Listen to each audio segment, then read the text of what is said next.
Hello and welcome to the Dice Tower. I'm Wendy Yi. And I'm Chris Yi. And today we're going to be reviewing Ada's dream of building the first computer. The first computer that was more than just an abacus, but not quite capable of floppy disk technology. This is a crunchy Euro game from a designer Tony Lopez, I believe here, and Alley Cat Games. Yeah, so this one I'm going to show you briefly-ish how this is played, and then we'll come back with our thoughts. In Ada's Dreams, players are going to try to essentially build a computer, which is going to be their board over here. And as I lay stuff out, you'll kind of see how that all comes together. But players are going to do that by visiting these 5 different player spots over here. So I want to start out by talking about the basic action flow of the game. So on your turn, you're either going to visit the workshop and you're going to draft a die. And there's a little process of doing that. Or you're going to spend a die that you've already drafted to your board. You're going to spend that by placing it out here in the computer area of your board and taking an action in the associated color. All right, so let's first talk about this workshop, how we draft dice. So you have to take a die from one particular area and you're going to move it following the arrows. And then you have to draft one of the dice that are equal to or lower than in value. So I could draft the 5 of blue or the 2 of pink. When I draft a die, I gain the benefit of the symbol that is there into the area that I'm drafting from. It goes over here to the left side of my board. And then if I happen to have some cards in my hand that have the associated number in the top left-hand corner, I can choose to play one of those. And they just give really interesting immediate benefits. Next, I want to talk about what each one of these boards actually does. So like I had mentioned before, to take an action in one of the 4 corner locations, you will take a die, you'll place it somewhere on your board, and then you'll take that associated color action. Now, the number of die that you play doesn't really matter for the action that you're doing. That number only matters for where it's on the board over here and as you're drafting, as you're playing the cards initially. The actual action itself, that number doesn't matter. You just take whatever the action is. This purple action happens to be up here in the left-hand corner. You gain one of these programs and you align it with a row or a column on your board, and you gain whatever benefit of where you slot it in. So this one right here would gain me 2 of these little light bulbs if I chose to slot it in here. And then I would hope to meet that objective at the end of the game. If I do, then I would gain those victory points in the upper left-hand corner. Then the second part of the action is to take one of these beaker actions, and that's your choice of gaining a book, a plus sign gear, which are these over here, or to gain one of these cards. Now, books can be spent wherever you take your action. There's a little book action, and so you can, at the end of your turn, choose to either gain a book or build a gear. Spend a book or build a gear to take the book action. So you can choose to collect books that way. The plus sign gears, I'll go a little bit more into this board later, but that's how you collect more of these. I start with 1, but it's not yet on my board, and then I start with 2 minuses. And then finally, there's these cards down here. These cards are going to be collecting, and these are going to help you move up on the side tracks. Now, if you notice, every action has a side track, and what these do, these little research tracks, as you move up them, you're going to gain additional action benefits when you take the action. So, how do these cards move you up? Well, initially, they have something on them towards the bottom that says move up 2 on the pink track. So if I was down here, I would move up 2 on the pink track. But then in the future, if I ever draft a pink die, I get to move up on the research track for every single one of these pink cards I have in the pink slot. So if I were to come over here, move that 6 over, draft this 6, I would get to move up 1 additional place on that pink track.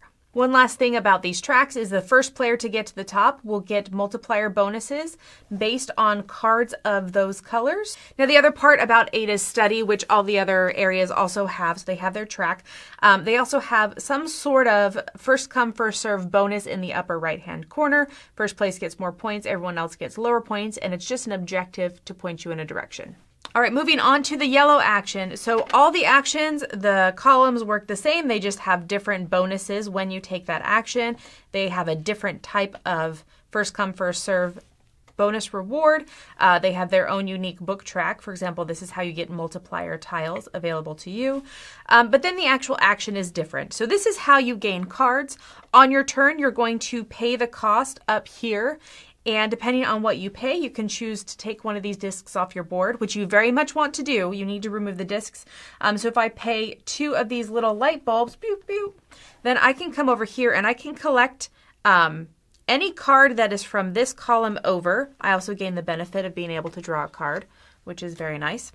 And then that card goes into my hand. It does have to replace something else that's already in my hand or discard pile.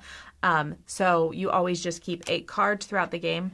And then this will go ahead and do its own little refill stuff at the end. Now, what is the point of pointing the discs out is that each card, well, at least some of the cards, have a little symbol on them. And so for every card at the end of the game that has the yellow symbol and the blue symbol, green will be getting 2 points for. This is an area majorities thing. So if we were to fight over this, we both, I think, would get just the 1s instead of someone getting the 2-point reward. All right, moving over to green, we are trying to move up higher on this area over here. And you only ever have to pay the cost of what is higher than your highest disc. So for example, purple, if they want to move up to the next level, they could pay 2 movement down on their little light bulb track, whereas green would have to pay more if they wanted to go to this space. They'd have to pay the 2 plus the 1 to be able to move up here. These are just immediate bonuses, and I'm going to move these aside so you can kind of see them. There's lots of different bonuses that do tons of different things over here, and the additional action track over here actually lets you get more bonuses on top of that. But this is also an area majority game based on the numbers that are on the side. So these victory points, whoever has the most in that row is going to gain that many victory points. And the final action is over here in blue. This, we're going to be following all these little lines, moving around and visiting all these different universities and locations, spending money to be able to move around. You can go as far as you can afford and as far as you want to, but wherever you go, you're going to place a disc down on the large spaces, and then you're going to gain those rewards, basically wherever you stop. You can choose to move farther and stop somewhere else, but yeah, you just gain the reward of where you stop. And the additional actions allow you to move a little bit farther and stop multiple places. You also gain points for having people's discs stacked on top of yours. So you do want to be the first to location so that if someone else later visits your area, you get points for those discs. All right, so those are the basics of the actions that you're taking. Let's talk about this board because this is going to be the main way of scoring. So throughout the game, you're going to have an opportunity to increase this track over here on the left. It is going to cost books in the workshop. That's how you're going to move up it. But then it's also going to cost additional coal to be able to move that higher. Now, why do you need to move that higher? You need that higher because you're going to be making equations over here on this board. And I'm going to show you, for example, if we had this over here, this would be a terrible equation. But this whole column here, because it's completed, it has the plus and minus signs that it needs and all of the dice that it needs. At the end of the game, you're going to count up scores or points for what that final end result is. So right now, this is only worth 4 points, which kind of sucks. So don't put your minus sign there by big numbers. But you're going to be creating multiples of these throughout the game as you're placing them out. So I'm just going to take a second and fill these up so that we can kind of see how this works. All right. So yeah, so at the end of the game, you're going to be scoring all the rows and columns that are completed. As you can see, this is not completed yet, so this one would not score. Neither is this, and in fact, I can't even place out these gears here because there are still these little discs in the way. Now let's say that I get one of these multiplication tokens, which are really expensive, and I have this equation over here, right? So we have 6 times 4, which is 24, minus 1, which is 23. That is worth 23 points. However, I am only, let's pretend I'm here. I'm only down to the 20 mark here on my Steam, and therefore I can only score a maximum of 20 points for that row. Now, if I had another row that was worth 20, I could score that as well. So it's just per row. However, if I was able to upgrade this, I could gain the full 23. Now, the other thing about this board is that you lose 2 points for every one of the spaces that you don't have one of these gears in. So if this was the end game scenario, this would be rough. Luckily, it's not. But even these spaces that have discs or not having discs, if they do not have a gear on them, they're -2 points at the end of the game. So players are going to keep taking turns until someone's board is completely filled. So that is 9 dice drafted from the middle and then 9 dice placed out. So minimum of 18 turns, and very likely right around that point. At the end of the game, you're going to score up all the points, and then whoever has the most is the winner.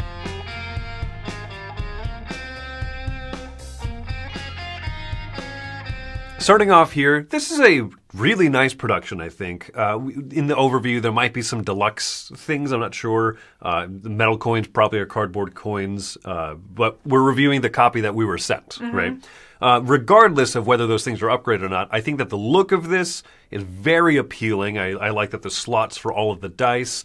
It just, yeah, your own board, the main board, everything is like color-coded very well. And it's bright. It's not that like dingy many shades of tan that you often see in Eurogames. I also think that the little program cards, they have holes in the bottom, which mean nothing. But I appreciate that it's like that nod to the punch card idea. Yeah, and that's the thing. There's a lot of things in here that are beautiful and they're nice nods and everything. I like the aesthetic of it and everything. I do wish that the iconography was larger.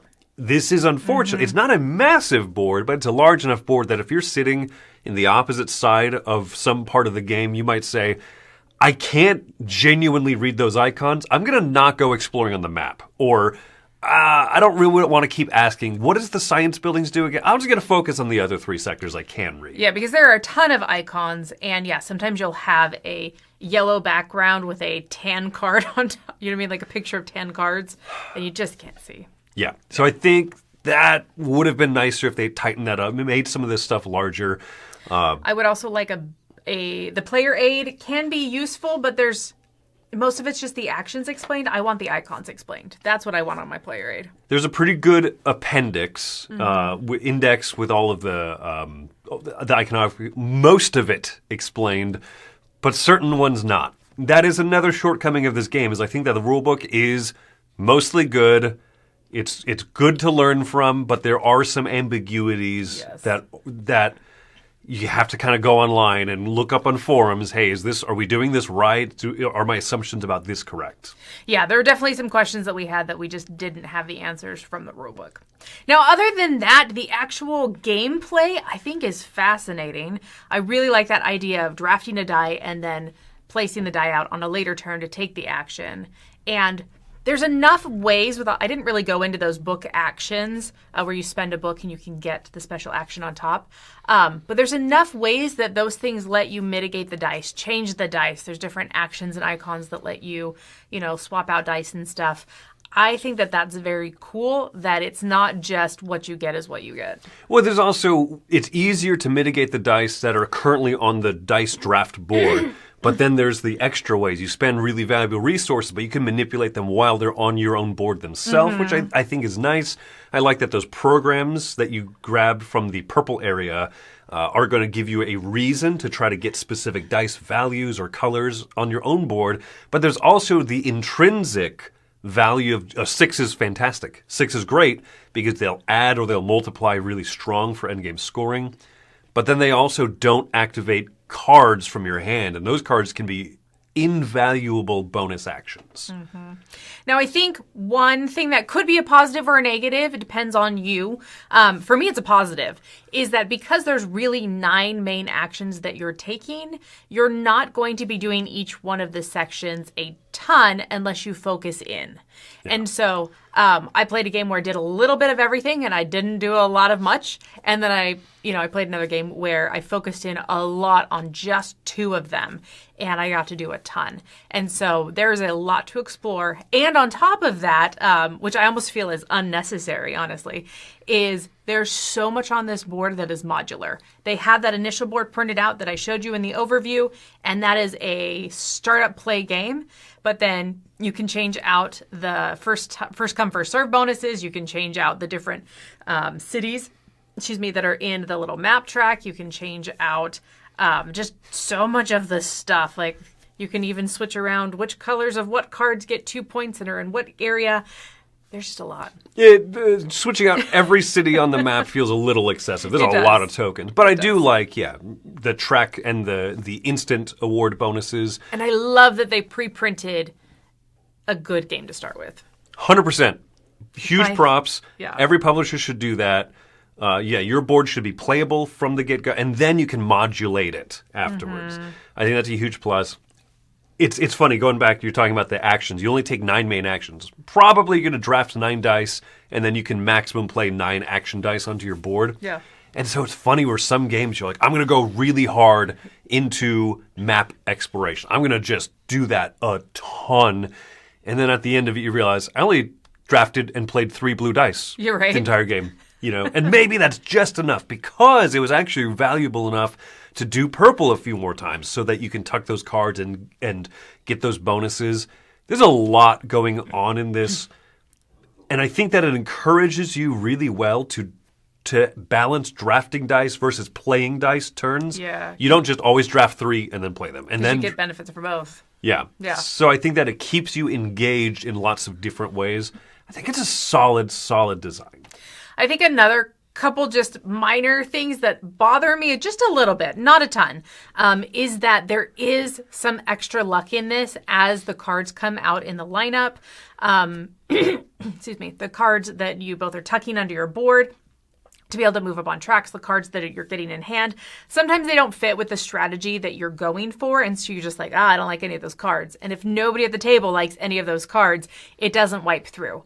However, on that note, they do have the benefit of that front card always wipes when someone takes that action, as long as that's not the card that they took. So you do get through the deck. You do get to see stuff. You don't get to see everything, and it can stall up.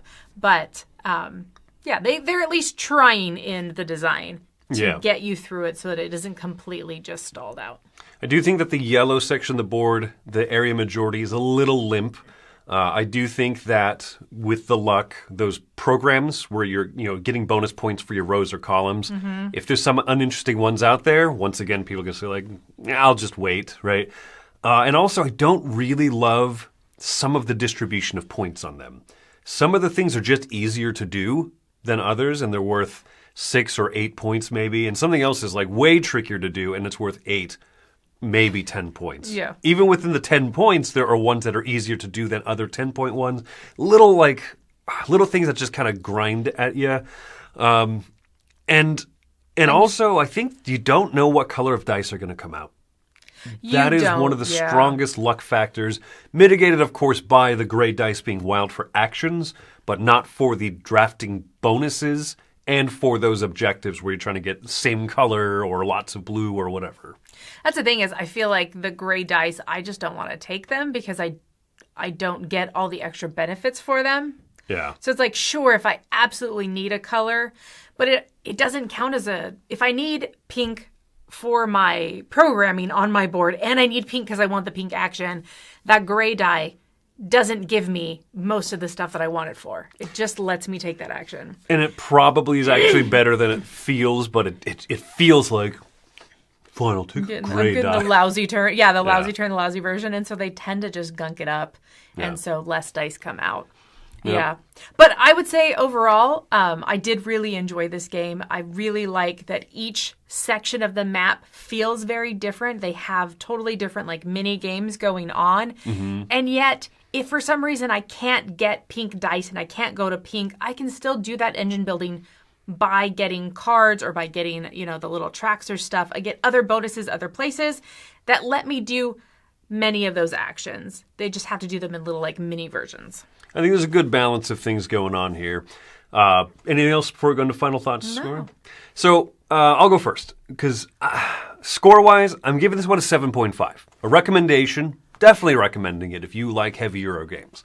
And if you like this idea that as you draft dice, you're getting bonuses, then you play them, and there's lots of little bonuses you can get along the way, and you want to draft dice at times because those card bonuses can be huge. And so you're doing a lot of balancing. Do I play this action now while there's less competition out there?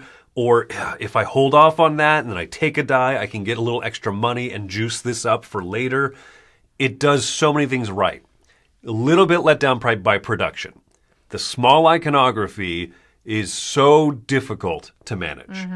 The ambiguity in the rule book and stuff at times. Not huge, not game-breaking, but enough where it does unfortunately kind of bog the game down. It slows it down. Hey, hand me the rule book. What does this mean? Oh, it's not actually explained in the rule book. Let's go to the Board Game Geek forums and stuff. It should have been cleaned up a little bit more. But overall, I'm still, despite those little setbacks, recommending it quite strongly. It's a game that I've enjoyed playing.